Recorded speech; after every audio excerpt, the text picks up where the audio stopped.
Mas o que eu quero chamar a sua atenção, que a adoração não é algo que a gente faz em um local. Adoração é aquilo que a gente faz toda a vida. Ore, peça muita coisa para Deus. Pedir faz parte. Por isso que a Bíblia diz: pedi, pedi. Repete 2 vezes: pedi, pedi e dar-se-vos-á. Buscai e achareis. Então, é errado pedir? Não, peça.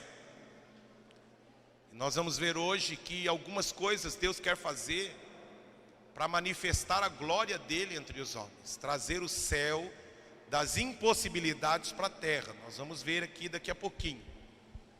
Mas o que eu quero chamar a sua atenção é que nós não somos clientes de um supermercado chamado igreja. Então o que ocorre? Como nós temos que tomar cuidado, irmãos, que às vezes a gente transfere algumas coisas que nós fazemos no mundo secular, a gente transfere para o nosso relacionamento com Deus. Eu e você devemos fazer pedidos ao Senhor. E Ele quer mostrar que Ele é um Deus que recompensa, que ouve a oração dos seus filhos. Mas insisto, nós não somos clientes de Deus. Nós somos filhos de Deus. Repita comigo: eu não sou cliente de Deus. E nós vamos ver isso em João, que depois, repita comigo, depois que eu entreguei a minha vida a Jesus, eu me tornei filho. E filho adora o Pai. Então às vezes a gente dobra o joelho e faz uma lista antes de sair de casa de 50 mil pedidos. Irmão, adore. O que vocês me vêm fazendo aqui, eu faço na minha casa. Todos os dias, adorando ao Senhor. Adore, adore a Ele. Peça, tenha uma lista, filho. Duvido que a sua lista de pedido é maior que a minha. Tem um monte de coisa que eu peço. Mas, antes de metralhar os céus com os pedidos, Humberto, eu adoro a Ele. Adoro, adore, adore, adore. Exalte a Ele, exalte a Ele, exalte a Ele. De tal forma que quando você sentar na mesa para tomar café com as suas filhas, com sua esposa, aquilo é instrumento de adoração. Que quando você caminhar na rua com seus filhos, você está adorando ao Senhor. Que quando você pega um ônibus, a sua vida é uma adoração ao Senhor. Amém? Maravilha? Chega de prosa, vamos trabalhar? Então, bom dia para vocês que estão aí. Já dei, mas vou dar de novo. Não custa nada dar 2, 3 vezes bom dia. Então, bom dia para você que está na sua casa. Pena que você não pôde estar aqui. Começamos a partir de hoje, das 9 horas da manhã às 9h30, um tempo de adoração em família. Se alguém quiser dobrar os joelhos, dobra os joelhos. Se quiser cantar de joelhos, se quiser cantar sentado, se quiser cantar em pé. Mas antes de começarmos oficialmente o culto, de ouvirmos a palavra, primeiro adoramos a Ele, aquele que vive para sempre. Sabe o que isso faz? Isso amolece o nosso coração. Muitos de nós, irmãos, levamos tanto chumbo durante a semana, ouvimos tanta má notícia, que a gente chega na igreja, dona Ivone, muitas vezes igual aquele gato armado. Aí tudo aquilo que a gente não ouve com o coração amolecido, quebrantado. A gente chega armado. Quem foi que falou para o pastor? Quem foi que disse? Como que ele ficou sabendo? Ah, isso não é para mim. Ah, como eu queria que minha sogra estivesse aqui. Ela que precisava ouvir. Ah, como o João precisava ouvir. A gente pensa sempre que é para os outros. Ah, como ele, como ela. E por quê? Porque a gente chega armado. Então a adoração, ela quebra o nosso coração, quebranta o nosso coração e nos prepara para ouvirmos a palavra de Deus. Amém? Está aí, aberto aí, Evangelho de João, capítulo 1, verso 1. Nós encerramos aquela sequência de profetas menores. Vimos Naum, Ageu, Zacarias, Miqueias. Pastor, tinha faltado Malaquias. Não, Malaquias a gente nós já havíamos visto, certo, Nonato, lá diretamente da praia, Nonato está aí, que alegria ver o Nonato. Então, né, Nonato e Anice lá no fundão, que joia. Então, nós já havíamos ministrado a respeito de Malaquias lá atrás. E, na realidade, nós vamos trabalhar alguns livros para completar o ano. E em janeiro nós começamos novamente a maratona de estudarmos todos os livros das Escrituras, tá bom? Então eu quero, neste mês de outubro, nos deter no Evangelho de João. Evangelho de João, não vou aqui ficar falando de curiosidades, porque tem coisa demais, tem muita curiosidade e também tem muita coisa que não dá para explorar, né? Então nós vamos tentar pegar algumas coisas do Evangelho de João neste mês de outubro.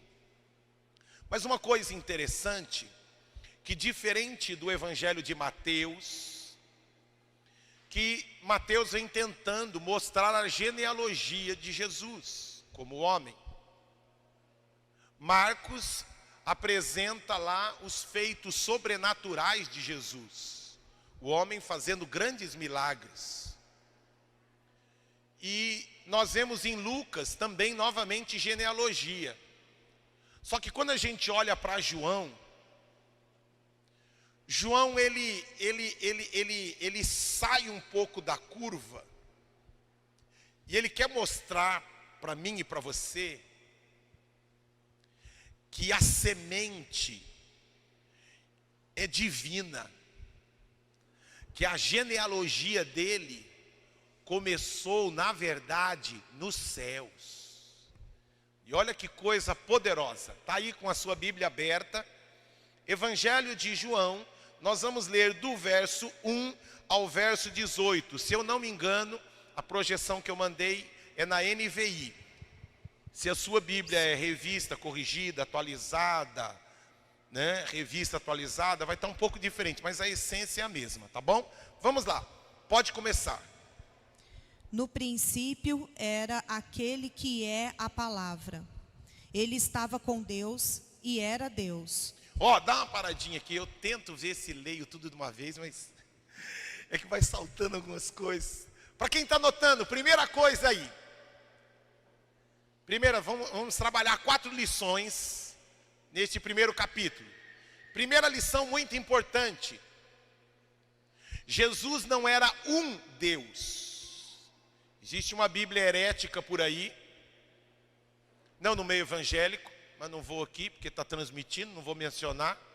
Mas existe uma seita aí, que eles traduziram isso, colocando como e o verbo era um Deus. Repita comigo, Jesus não era um Deus. Jesus era Deus.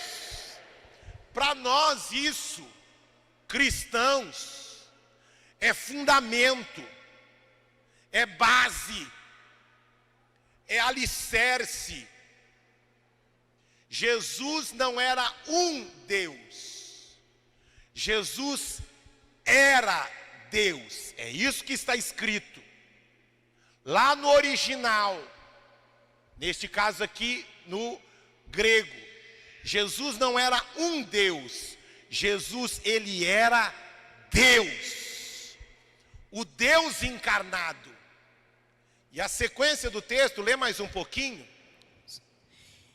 Ela estava com Deus no princípio. Todas as coisas foram feitas por intermédio dele. Sem ele, nada do que existe teria sido feito. Dá uma paradinha aqui, ó. Voltamos para Gênesis. Por que no original, em Gênesis 1, está lá, Bereshit bara Elohim, no hebraico original. Por que Elohim? Porque está ali Deus no plural, mas ao mesmo tempo a primeira manifestação da Trindade. É uma coisa só. Deus Pai, Deus Filho e Deus Espírito Santo. João está voltando para Gênesis. Falamos um pouquinho sobre isso lá nos profetas menores. quando eu falei da importância do livro de Gênesis, como é importante nós olharmos como tudo começou. Você quer olhar uma casa, vá lá ver quem construiu e como começaram a construção. Já mencionei isso, você vai lá no consultório médico, a primeira coisa que o médico pergunta é: quando começou essa dor? O início é muito importante. E está aqui João, lembrando o início. No princípio, Deus criou os céus e a terra. E agora vem João dizendo: Deus, Jesus, estava lá. Nada do que se fez foi feito sem Ele. Ele era antes de tudo. Ele fez tudo. Amém? Com essa ótica, vamos voltar para João de novo, 1:1, mas agora visualizando isso. Jesus estava lá, criando todas as coisas. Voltemos lá para João 1. No princípio era aquele que é a palavra. Ele estava com Deus e era Deus. Ele estava com Deus no princípio. Todas as coisas foram feitas por intermédio dele. E sem ele, nada do que existe teria sido feito. Vamos dar uma paradinha aqui. Segunda lição. Primeira, que Jesus é Deus. Repita comigo. Jesus é Deus. Segunda lição, que Deus fez. Fez no português é um verbo de ação. Ação representa o quê? Movimento, atitude, trabalho. Repita comigo: eu preciso fazer. Eu preciso fazer. Diga assim: eu preciso agir, porque o meu Deus, Ele faz e Ele age. Olha um outro texto, vamos dar uma paradinha em João, nesse primeiro capítulo. Vamos para João, um pouquinho mais para frente, nós vamos voltar para o capítulo 1. Mas vai um pouquinho para frente. João capítulo 5, verso 17. João, que é o próximo texto. João 5,17. Disse-lhes Jesus: meu Pai continua trabalhando até hoje, e eu também estou trabalhando. Repita comigo assim: o meu Deus valoriza quem trabalha, porque meu Deus trabalha. Lembra de quando eu dei um curso aqui de líderes de sucesso e eu falei do cemitérios? Da onde veio o nome cemitério? Na época do crescimento e expansão do Império Romano, alguns soldados se feriam na batalha, e porque se feriam na batalha, eles paravam de ir lutar, saíam do campo de batalha. E aí, para facilitar o tratamento, Roma levou eles para uma cidade que se chamava Cemitério. E nesta cidade, todos os feridos de batalha eram levados para lá e eram tratados lá. A função de ir para lá era para o quê? Primeiro, sair do campo de batalha. E segundo, se recuperar dos machucados, dos golpes que tomaram. Mas olha o que aconteceu. Eles eram levados para lá. Só que, quando passado um tempo, foram visitar a cidade, embora eles estivessem ainda vivos, Mauro, havia um ambiente de morte. A paralisia, o desejo de nunca mais vou lutar. O desejo de, olha o resultado da minha batalha. Olha o que me custou a batalha. Repita comigo: trabalhar na batalha pode me custar muito. Mas todavia, a Bíblia diz, lá em Apocalipse, que o Senhor conhece o meu trabalho, e é dele que vem a recompensa de todo o meu trabalho. E ninguém vence Deus no dar. Vigie sua mente, vigie seu coração. Quando o diabo colocar, guarde isso. Meu irmão, o que eu estou falando agora, guarde como ouro dentro do seu coração. Quando você estiver trabalhando na obra do Senhor, e por causa do trabalho na obra do Senhor, você for ferido e machucado, nunca permita que o diabo grite aqui: olha o que valeu a pena. Não valeu a pena. Olha lá, aonde eles estão? Jogou no lixo seus 2, 3, 10, 20, 30 anos, jogado no lixo. Se você trabalhou para os homens, realmente jogou no lixo. Mas se você trabalhou para o Senhor, a sua recompensa está sendo guardada para você na eternidade. Irmãos, como nós precisamos ter essa consciência. O que eu estou falando parece ser algo básico, mas não é. Que quando nós formos metralhados na terra, nós lembrarmos que o nosso tesouro está sendo guardado pelo Senhor. Nunca pare de lutar. E porque esta cidade tinha esse ambiente de morte, este clima, eles estavam vivos, Batista, mas porque tinham perdido um olho, uma perna, um braço, haviam parado de lutar. Nunca pare de lutar. Enquanto houver o fôlego da vida, continue lutando. Lute para o Senhor. Lute pelo seu casamento.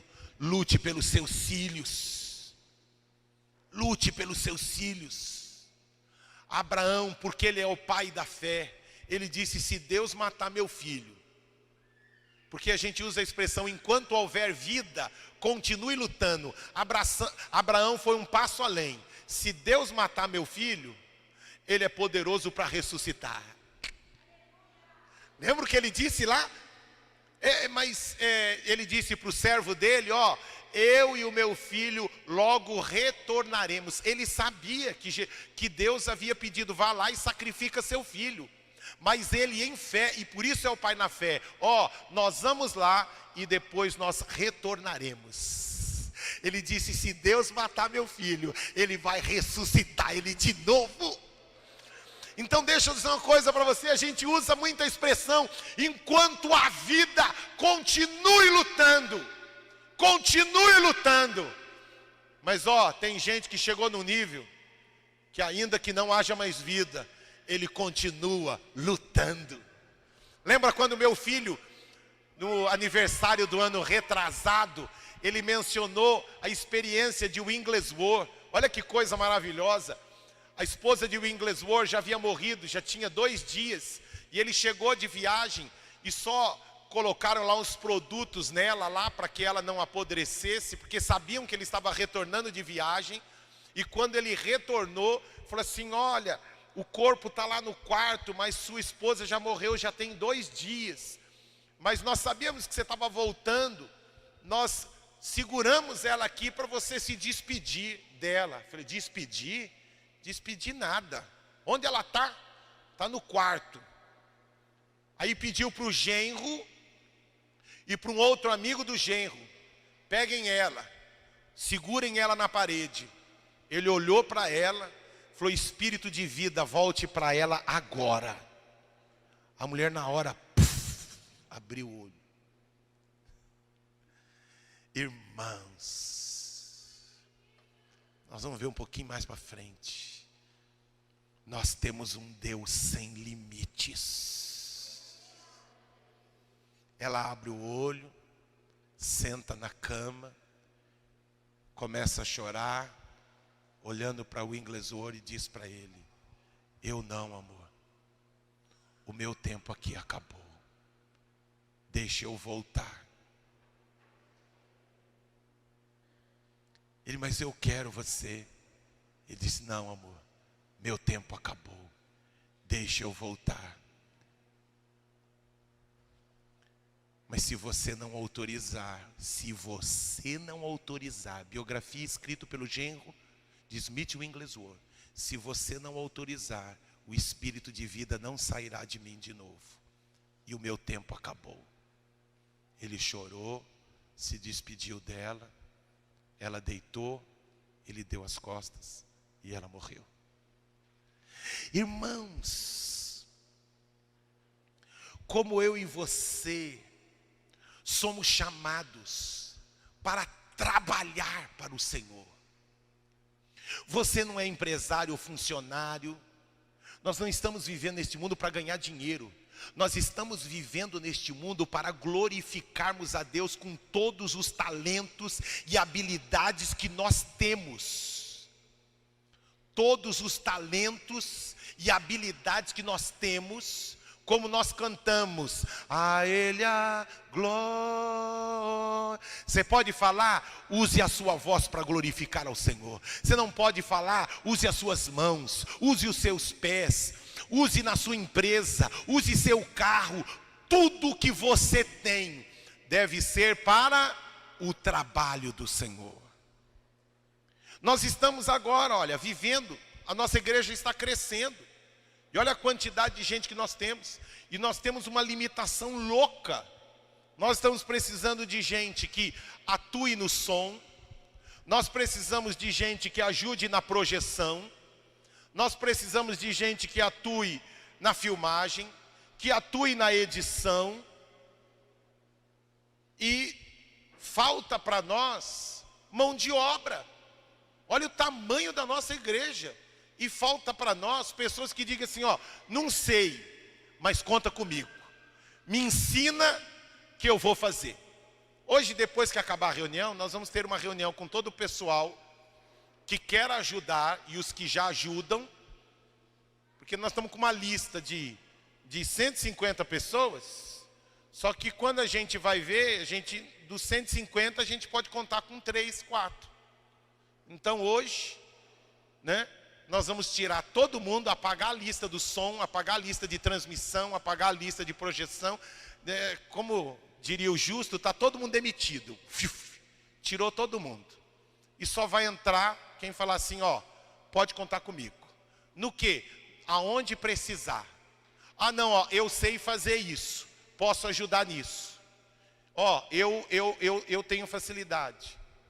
Mas o que eu estou querendo chamar a sua atenção, que eu estou fazendo um paralelo aqui, eu fiquei tão feliz, né? Cheguei aqui, não era a função deles, mas eu cheguei e vi um monte de gente com vassoura, com rodo, com mangueira, lavando toda a nossa frente.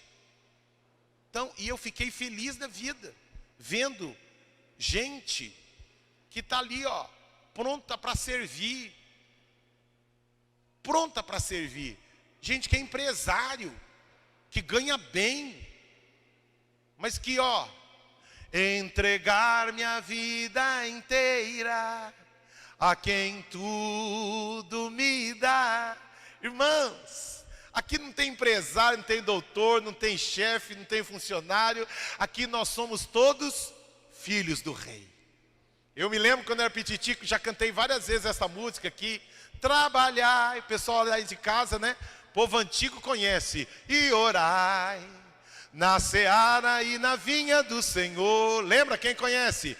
Meu desejo é orar e ocupado quero estar, sim, na vinha do Senhor. Eu era pititico, irmãos. Trabalhar e orar. Eu sabia que nós tínhamos. Eu cresci aprendendo, Jarbas, que na igreja do Senhor eu vou para trabalhar, não para os homens, mas para Ele. Porque os homens que te aplaudem um dia são os que gritam crucifica no outro. não me magoo com os homens, porque tudo isso está sendo trabalhado no meu coração, me fazendo uma pessoa mais semelhante a Jesus. E eu já falei repita comigo aqui sim. O mais importante não é o que fazem para mim, e nem o que fazem comigo. O mais importante é o que eu faço para outras pessoas. Pastor, eu preciso te contar o que fizeram. Pastor, você não sabe o quanto me feriram, arrancaram, me esgoelaram, me esquartejaram, me humilharam. Não, eu quero saber o seguinte: o problema só se torna problema quando nós reagimos como problema. Porque quando eu olho a dificuldade e enxergo a dificuldade como um obstáculo para ser vencido, é uma coisa. Quando eu olho o obstáculo como algo que me limita, aí me travou. Diga assim: os obstáculos da minha vida não surgem para me impedir, mas todo obstáculo Deus quer que eu passe por cima. Eita Deus.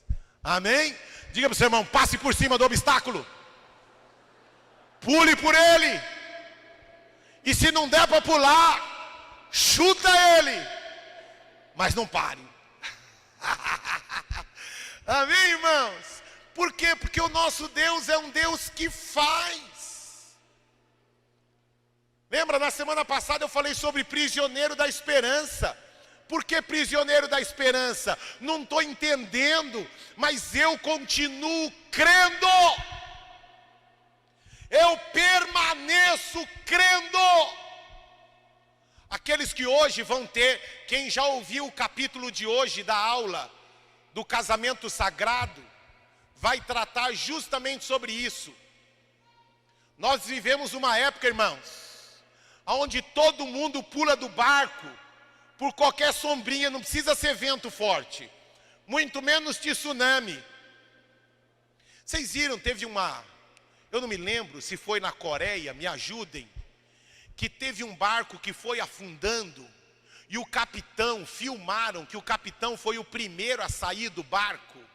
Lembram disso? E aí ele foi processado,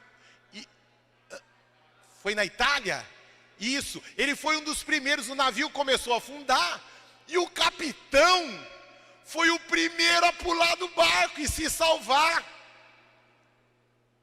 E não sei se é esse o episódio, a penalidade dele, ele foi não sei se foi sentenciado depois, mas o julgamento dele foi de pena de morte, porque o capitão, ele precisa ser o último a sair do barco.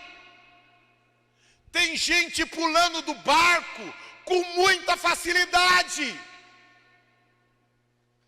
Jesus está dizendo para mim: eu trabalho, meu Pai continua trabalhando e vou continuar trabalhando. Fiz, estou fazendo e vou fazer. Irmãos, receba isso como algo de ouro para o seu coração. Cuidado com quimitérios, cuidado com aquele preciso de um tempo, preciso de um momento, cuidado. Uma coisa é mudar de posição. Até os patos, já viram? Tem um monte de vídeo de ensinamento de pato. Tem aquele primeiro pato que está lá, o primeiro é o que bate de frente com o vento. Isso é uma coisa. E aí tem hora, vocês sabiam que sumo sacerdote, outra curiosidade aqui, o sumo sacerdote só trabalhava como sumo sacerdote por no máximo, fazendo exceção a Arão, mas o sumo sacerdote, Denis, ele só era sumo sacerdote por 5 anos. Por que isso? Porque a pressão de ser sumo sacerdote é gigantesca. Alguém aqui já veio de igreja? A Assembleia de Deus faz muito disso. Alguém aqui já veio de igreja que o pastor só pode ficar na mesma igreja local no máximo de 4 a 5 anos? Quantos vieram de igrejas assim? Que a cada 4, 5 anos era removido o pastor. Por que isso? Né? Tem N motivos, mas um dos motivos é a pressão violenta, que muitas vezes existe sobre a vida do pastor. E o entendimento, nós não concordamos com isso, mas Deus abençoe, é o jeito deles trabalharem. Mas a pressão violenta, o que eu quero chamar a sua atenção nesta manhã, que eu quero ser um instrumento de Deus para a sua vida e para você que está na sua casa. Não pule do barco, capitão. Não pule do barco, capitã. E vocês vão ver lá no curso do casamento sagrado, quanta gente pulando do barco chamado casamento. Esse capítulo de hoje é maravilhoso. Quanta gente pulando do barco, no meio da guerra, no meio da batalha. Irmãos, não faça isso. Trabalhe, está capengando, está sem um olho, mas continue trabalhando. Pode mudar de posição, como eu mencionei o do pato. O que ocorre com o pato? Ele está lá, o primeiro que está puxando o pelotão lá. Aí depois de um tempo, o que ocorre? Ele sai da linha de frente, ele vem um pouco, retrocede, mas ele pousa, não pousa não. Irmãos, o livro de Romanos diz que toda a grandeza, todo o conhecimento do poder de Deus se manifesta através da obra das suas mãos. Uma coisa é sair da linha de frente e vir para ficar um pouquinho porque o vento está batendo forte demais. Outra coisa é descer e pousar. E quando a gente pousa no cemitério, cuidado. Porque o cemitério deu origem àquilo que nós hoje chamamos de cemitério. Amém? Vamos em frente? Sequência.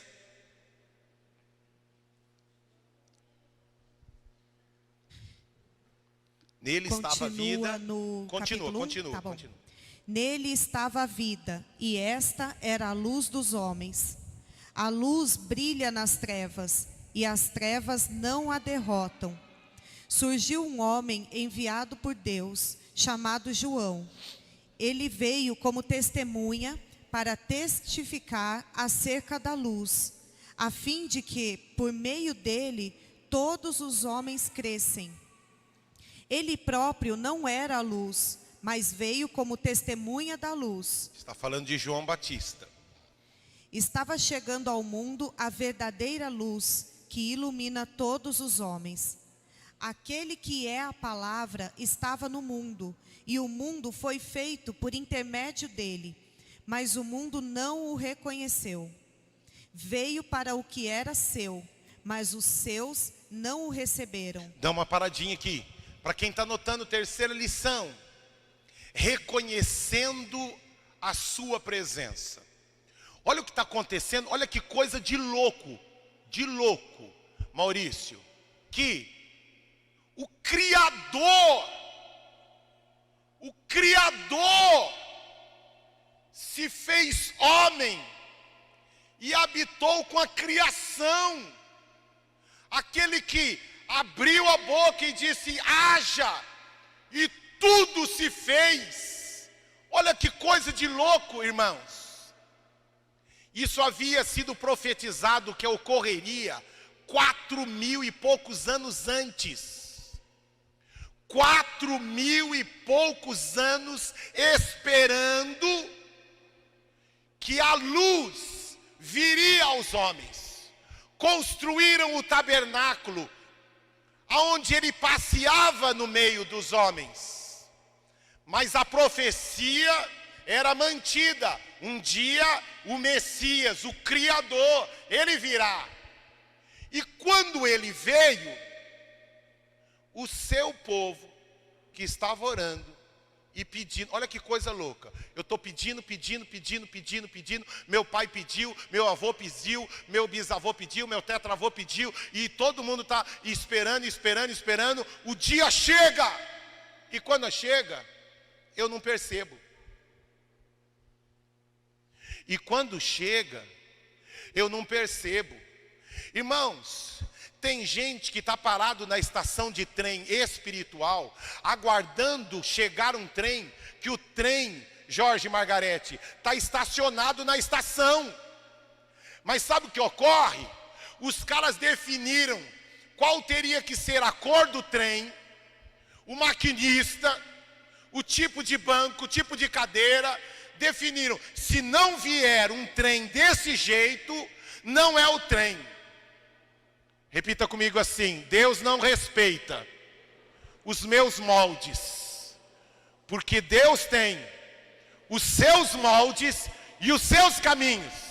E a Bíblia diz que há caminhos que ao homem parece direito, mas o fim deles é a morte. Mas o caminho de Deus, ele é perfeito. Você pode aplaudir ao Senhor por isso? Glória!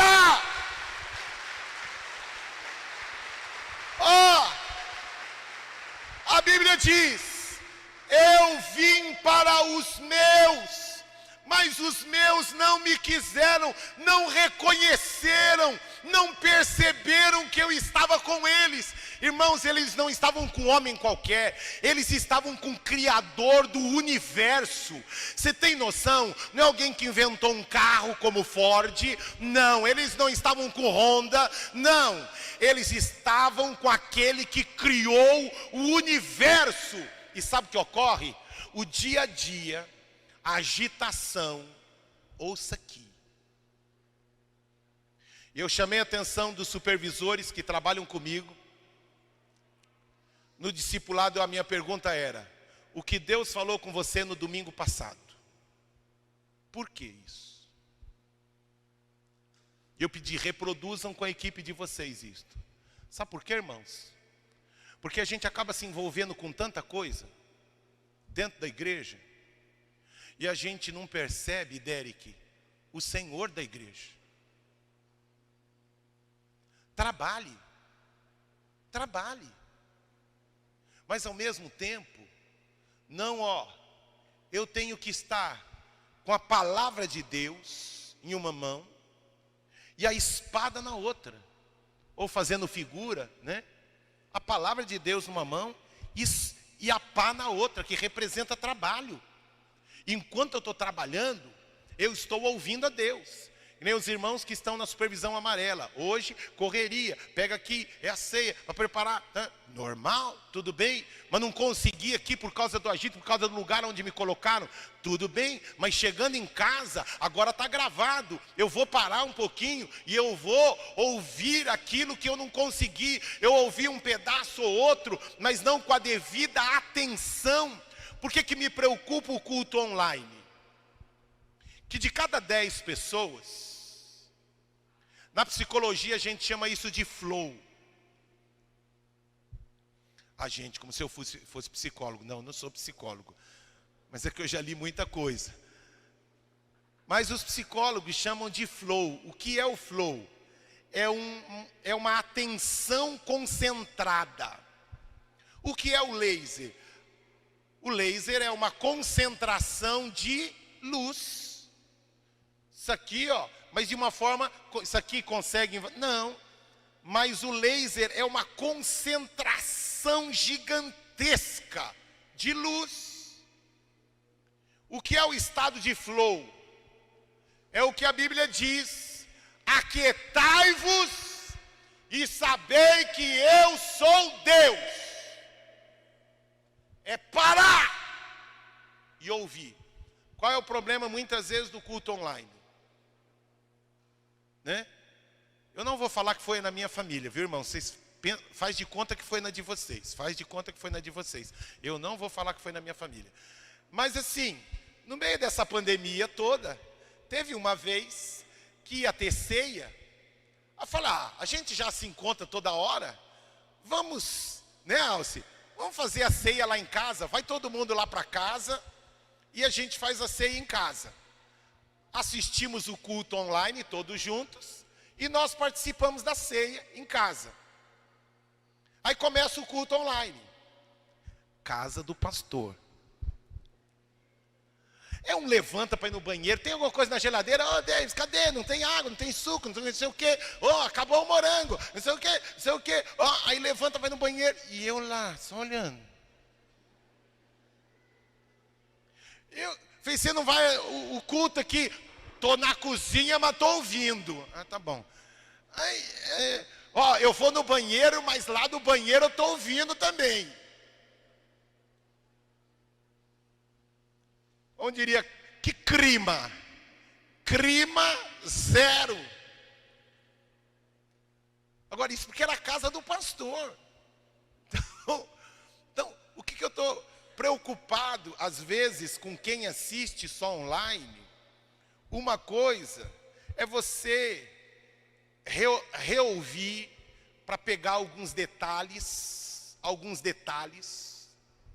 tá? Por exemplo, pastor, como é que o senhor prepara uma mensagem? Abrindo aqui para vocês, contando como eu faço. Primeiro eu prego para mim. E eu gravo. Eu pregando para mim, irmãos. Gravo o áudio. Então, Davis, presta atenção. Aí, vamos lá, Davis, agora para o ponto 1. Agora nós vamos para o ponto 2. E aí eu vou pregando para mim. Aí depois que eu prego, e gravei, aí, Carlos, eu vou lavar a louça, vou ouvir. Eu vou levar os cachorrinhos para passear. Eu falei que eu não ia falar dos cachorrinhos hoje, mas assim. Aí eu vou levar os cachorrinhos para passear.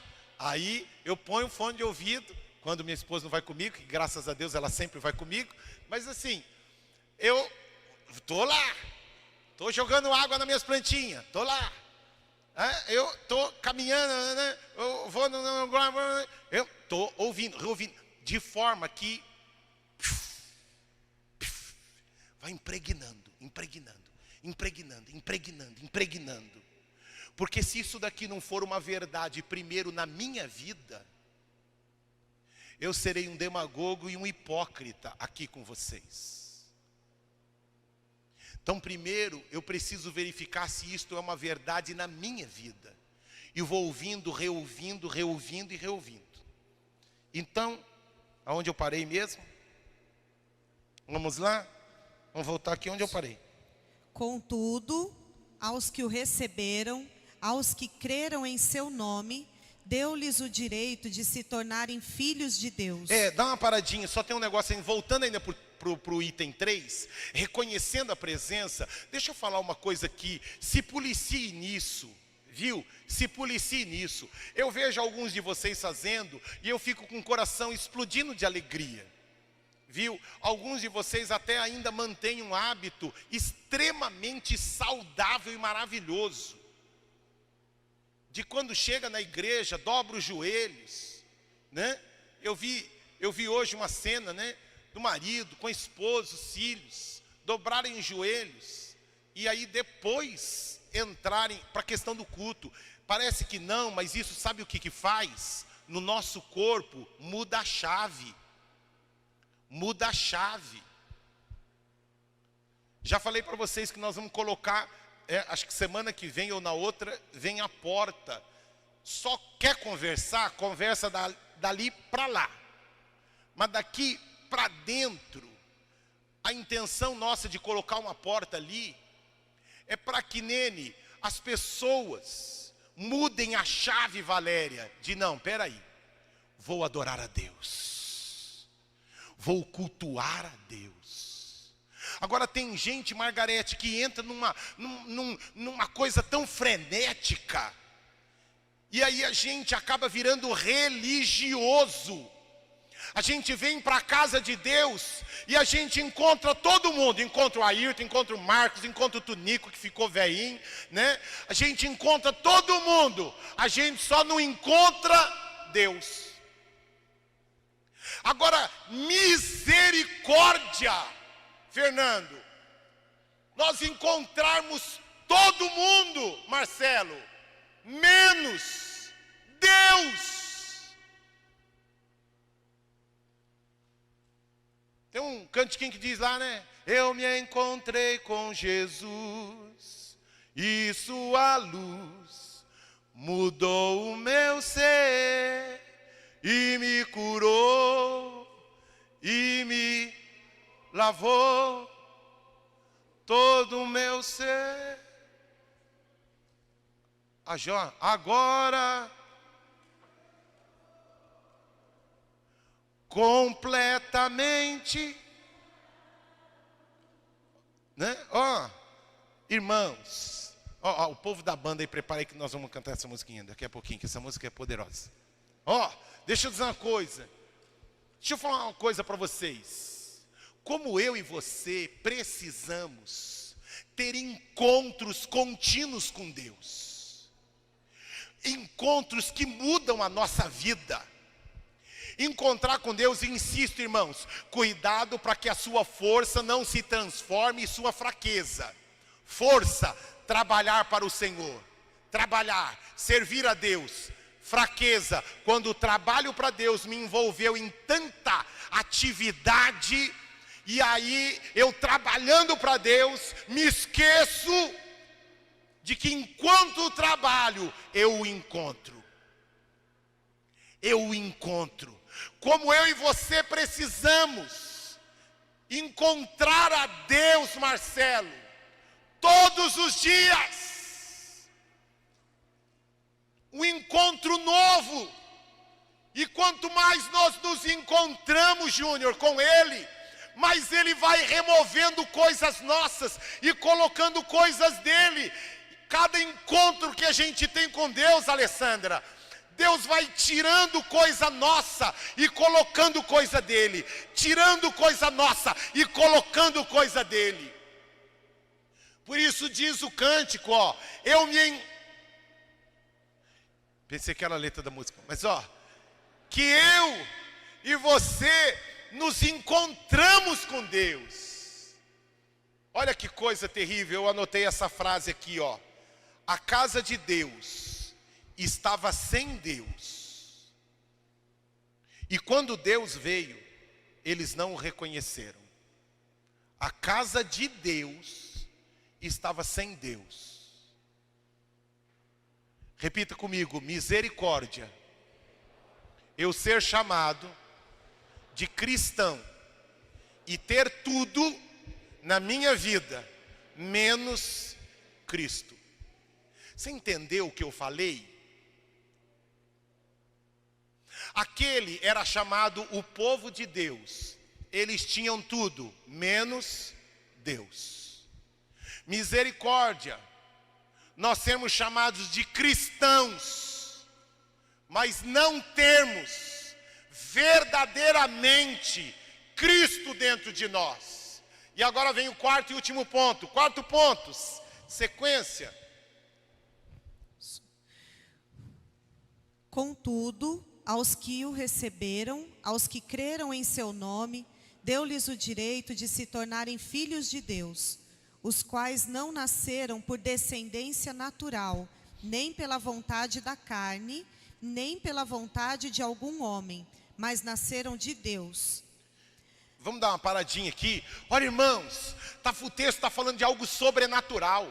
Quando você encontrou Jesus, sabe o que aconteceu? Você não mudou de religião, você mudou de reino. Agora você mudou de filiação. Agora eu e você nos tornamos filhos do Deus Todo-Poderoso. Não somos mais criação. Nós somos gerados em Cristo, para a glória de Deus Pai.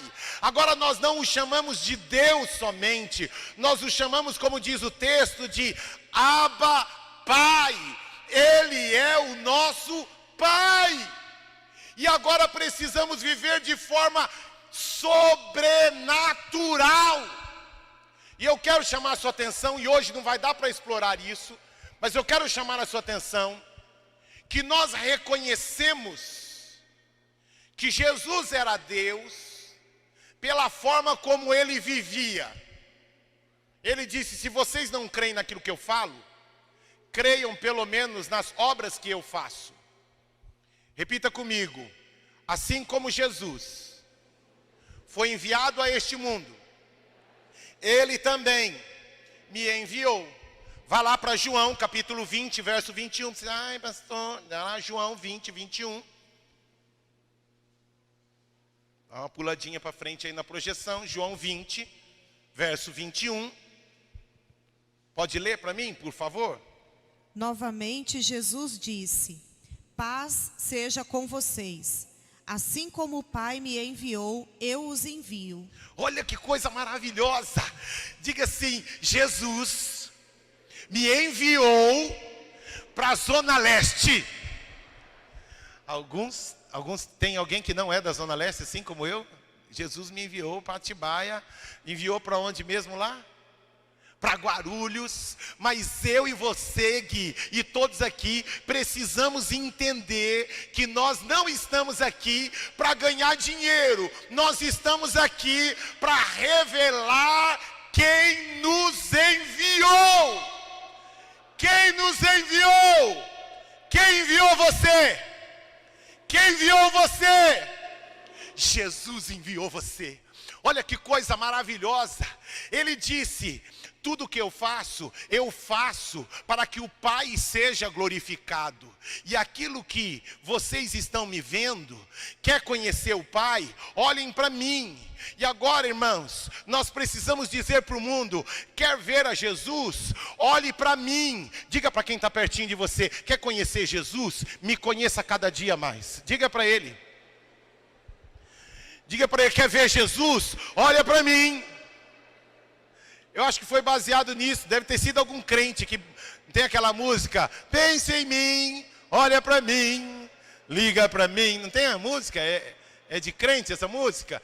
Mas deveria ser, né? Deveria ser. Pense em mim, olha para mim, liga para mim. Porque se você ligar para mim, eu vou abençoar você.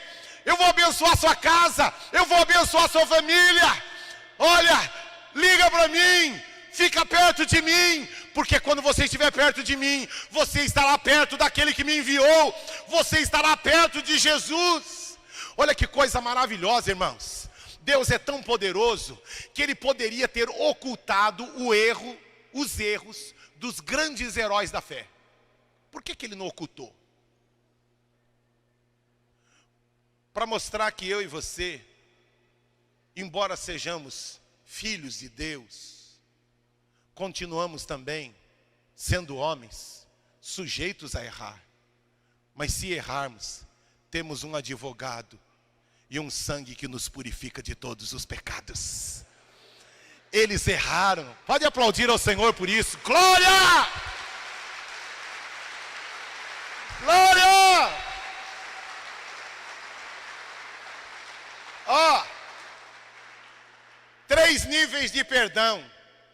As pessoas, quanto tempo vão demorar para perdoar você? Algumas vão morrer sem perdoar o que você fez. Vou repetir: 3 níveis de perdão. Tem pessoa que vai morrer sem perdoar o que você falou, o que você fez. Segundo nível de perdão: quanto tempo vai demorar para você se perdoar? Tem gente, irmãos. Teu irmão, uma vez, ele já era a 7ª vez que ele vinha me pedir perdão da mesma coisa. Eu falei: irmão, o problema já não é mais comigo, é com você. Já é a 7ª vez que você me pede perdão da mesma coisa. Eu já te perdoei há muito tempo. Para! Não, pastor, eu quero que você me perdoe por aquele dia. Eu falei: filho, para! Quem é que não estava se perdoando? Ele não se perdoava. Primeiro nível de perdão: quanto tempo Deus demora para perdoar você? Quanto tempo? Se confessarmos os nossos pecados, Ele é fiel e justo para nos perdoar de todos os nossos pecados. Aí agora começa a sequência dos perdões. E se a minha consciência me acusa? está escrito: existe um Deus que é maior do que a sua consciência. Ainda que a sua consciência acuse você, eu, o Senhor, sou maior que a sua consciência. E se os homens não perdoarem você, veja se alguém pode jogar uma pedra. Mulher, não está ninguém dos que queriam te apedrejar, todos foram embora. Mulher, vá e não peques mais. Então, irmãos, eu e você fomos lavados e remidos pelo sangue. O que eu quero chamar a sua atenção enquanto a banda sobe aqui, o que eu quero chamar a sua atenção é que eu e você estamos sendo desafiados. Primeiro, saber que o nosso Deus, Ele não é um homem qualquer, Ele é Deus. Jesus não foi um grande profeta, Jesus não foi um grande filósofo, Jesus é Deus. Repita comigo: meu Deus se chama Jesus. Segunda grande lição, qual foi? Que eu preciso trabalhar. Repita comigo: primeira lição, Jesus é Deus. Segunda lição, eu preciso trabalhar. Porque para Deus é importante trabalhar. Terceira lição, reconhecendo a sua presença. Irmãos, ainda que você não sinta, seja todo homem mentiroso, todo sentimento. Você já teve vezes que você orou e não sentiu nada da presença de Deus? Parece que Ele está lá no Japão. Alguém já orou assim? Falei: Senhor, parece que Deus esqueceu de mim, né? Parece que está lá do outro lado do mundo. Mas ouça aqui. Ele disse que Ele é o Deus Emanuel. O que é o Deus Emanuel, irmãos? Deus conosco. Levante sua mão direita para os céus. Diga assim: tu és Emanuel, Deus comigo. Deus comigo.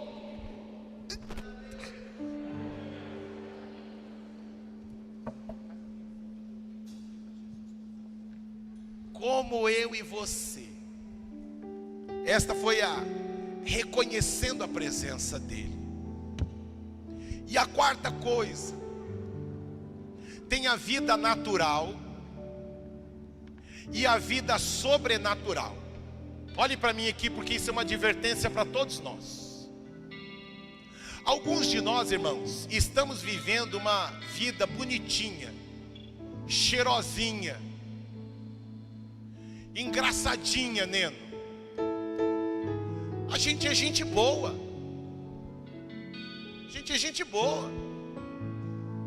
Toma banho bonitinho, coloca o perfuminho de crente, o desodorante de crente, e até põe a Bíblia de crente. Mas o que eu quero chamar a sua atenção,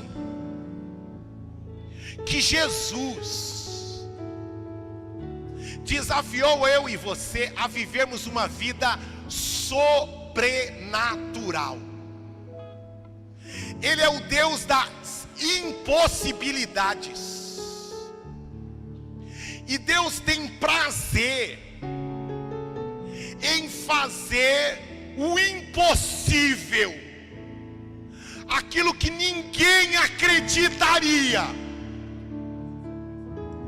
acontecer, se realizar. Sabe aquela porta, aquele lugar, aquela enfermidade, ou aquele casamento que nunca, mas nunca vai dar certo.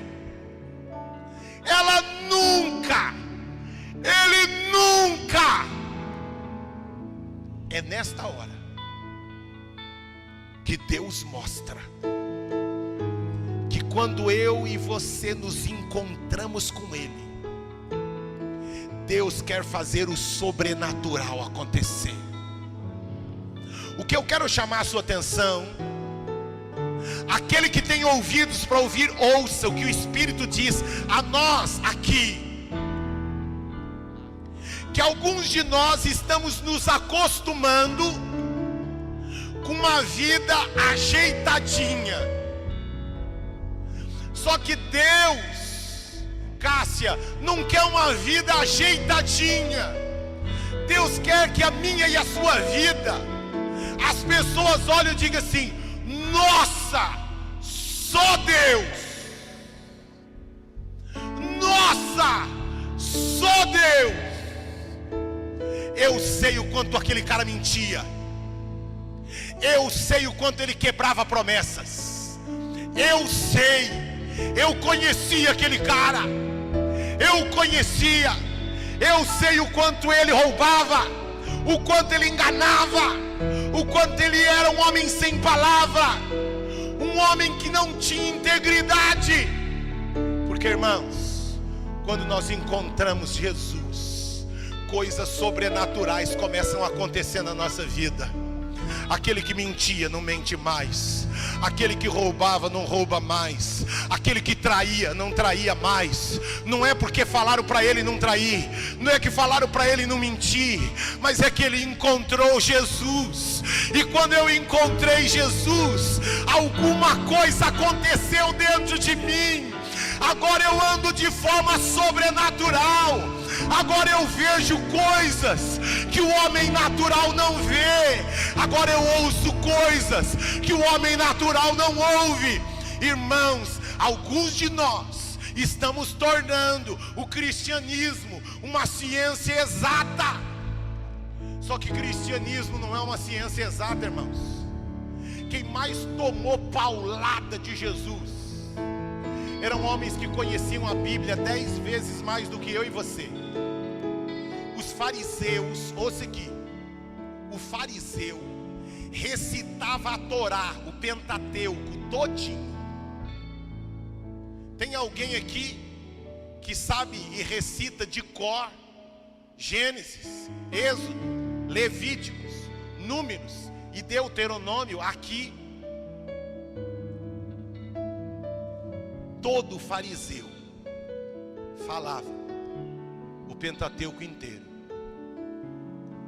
Mas não adianta só a palavra sem o sobrenatural da palavra aqui dentro. O sobrenatural é quando a palavra de Deus encontra guarida no nosso coração e o fogo de Deus vem e nós começamos a viver na sintonia do sobrenatural. O natural precisa, tá lá Mateus, e gerou. Aí vem João e diz: o verbo se fez carne e se manifestou entre os homens, e vimos a sua glória como a glória do unigênito do Pai. Parece que que os homens, tá aqui Jesus 100% homem, Jesus 100% Deus. Deus quer que eu e você vivamos no natural, mas também de uma forma sobrenatural. Irmãos, como eu e você precisamos enxergar as dificuldades que a gente tem no casamento, no trabalho, na nossa dor física, enxergar como oportunidade de Deus ser glorificado. Tem gente, eu não vejo a hora dessa dor sair, eu não vejo a hora da pereba sair, eu não vejo a hora do caroço, eu não vejo a hora do emprego. Irmãos, você está querendo o quê? Para resolver os seus problemas? Está querendo resolver os seus problemas? Ou quer, através dos seus problemas, usar como uma catapulta para que Deus seja glorificado? Tinha 1000 candidatos. Você olhou e falou assim: não dá. Olha quem foi aprovado. Eu ontem estive numa reunião e eu estava vendo lá um monte de médicos, os caras tudo falando de condomínios. Tinha um lá que ele abriu para mim que o condomínio do lugar onde ele mora, ele paga R$7.000. R$7.000 só de condomínio. Eu imaginei o tamanho do apartamento, né? Se 7.000 é só o condomínio. E a alegria minha, porque eu estava lá, porque alguém que mora na Zona Leste, que estudou em escola pública a vida toda, Irmãos, Deus quer fazer coisas na minha e na sua vida. Entenda, se for para glorificar você, isto pode destruir você. Sua força pode se tornar sua fraqueza. Mas quando você enxerga, irmãos, vocês já me ouviram falar isso tantas vezes. Como eu e você decidimos como nós vamos enxergar. Realmente é impossível isso acontecer.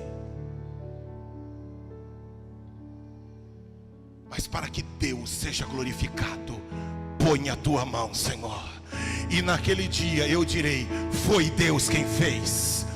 Foi Deus quem fez. Quem curou você, cego, não podia ter curado esse dia. Olha, não sei de nada, não sei, eu sei de uma coisa: eu era cego e agora eu vejo. Mas não podia ser feito no sábado. Não é? É porque não era você que era cego. Eu sei o quanto era difícil para mim ser cego.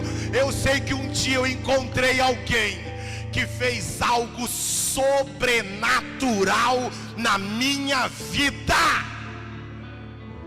Ouça aqui, o sobrenatural também pode se manifestar com uma ligação, com um abraço. Ninguém me liga, mas Ele me ligou. Ninguém se preocupa comigo, Ele se preocupou. Ninguém veio na minha casa, Ele veio na minha casa. E vai agindo, atue, trabalhe.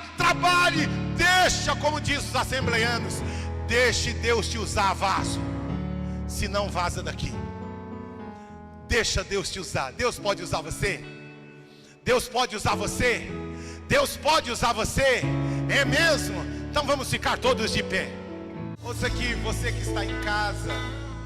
E nós agora, a nossa vida está nas mãos do Senhor. Amém?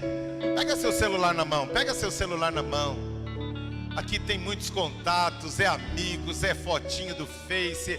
Tá tudo aqui, representando a nossa vida. Você que está em casa, eu quero desafiar você a, neste momento, está aparecendo aí os dados da nossa conta. Está aparecendo aí os dados da nossa conta. Quero desafiar você.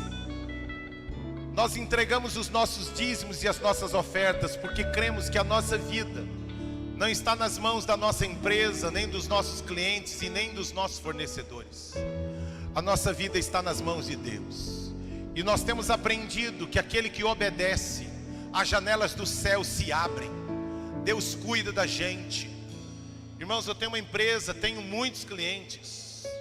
Graças a Deus, passei de 1000 clientes. Mas não são eles que cuidam de mim. O Senhor usa eles para cuidar de mim. Olha que coisa poderosa. Irmãos, porque a minha vida está nas mãos de Deus.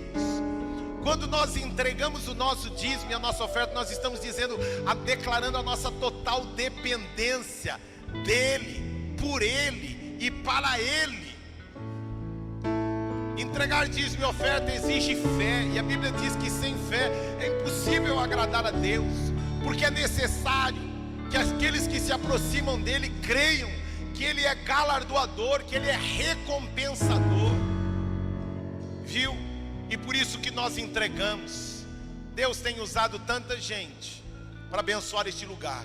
E Deus vai usar eu e você ainda mais para isso. Se você está na sua casa, fez aí a transferência. Se você está aqui, vai entregar fisicamente, né? Nós temos aqui a nossa urna aqui direitinho. Não é para colocar voto não, é para colocar o seu dízimo e a sua oferta, tá bom? Levante das suas mãos aí seu celular que representa seus clientes, sua empresa, aquele que já fez a transferência, como eu já fiz minha transferência, já fiz o seu depósito. Senhor, nós entregamos os nossos dízimos e as nossas ofertas com alegria, com gratidão no nosso coração, porque o Senhor tem cuidado de nós. Eu quero te dizer, Senhor, obrigado por aquilo que o Senhor fez, por aquilo que o Senhor está fazendo e por aquilo que o Senhor fará ainda mais na nossa vida. Fazemos isso porque te amamos. Em nome de Jesus, sê conosco. Amém, amém e amém. Maravilhosa graça